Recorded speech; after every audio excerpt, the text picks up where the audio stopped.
बहुत दिनों तक सूखता रहा मैं दुविधा की अलगनी पर, हाँ और ना के बीच खड़ा किसी तेज़ रफ्तार गाड़ी से टकरा जाने की प्रतीक्षा में। बेरोजगारी के दिनों में अपनी बनियान के छेदों से दिखा मुझे दुनिया का असली चेहरा। भूखे पेट मैंने जाना पहाड़ चढ़ते वक्त आदमी झुकता क्यों है। मैं क्यों झटक देता था खाना ना पसंद आने पर थाली। क्यों कोई झूठन भी एकादशी के अमृत प्रसाद की तरह खा लेता है।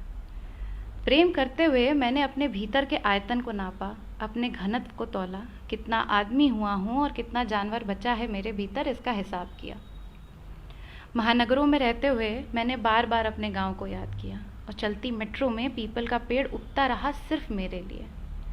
पैसों के लिए आदमी बंदरों सा नाचता है और सुकून के लिए कुत्तों की तरह रोता है, नितांत एकांत में समझा इसे मैंने। कविता लिखते हुए मैंने निष्ठुरता की ठीक ठीक समझ पाई।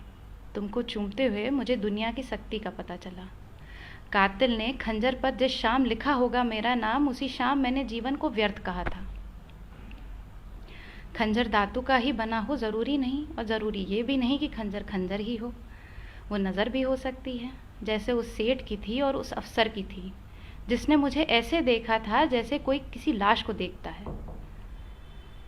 चेहरे पर अजीब भाव लिए, होठ मुंह बिचकाए हुए, माथा चढ़ाए हुए।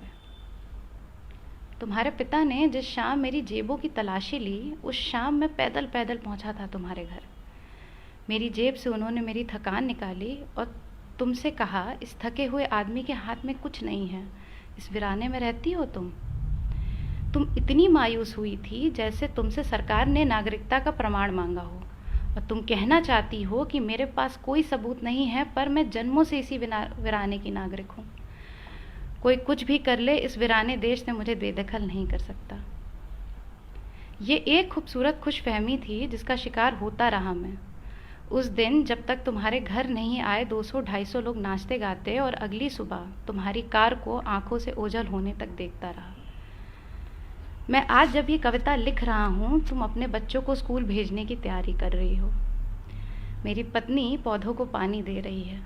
तुम्हारा पति दफ्तर के लिए तैयार हो रहा है, और तुम्हारे पिता बहुत बीमार रहते हैं अब, और दुनिया किसी और शिकार में लगी हुई है। इस अंधे समय में मेरा ये सब देख पाना किसी जादू से कम नहीं रहा। प्रेम में असफल आदमी कवि के साथ जादूगर भी बन जाता है। आज मेरे अकाउंट में आई है मेरी तनख्वाह।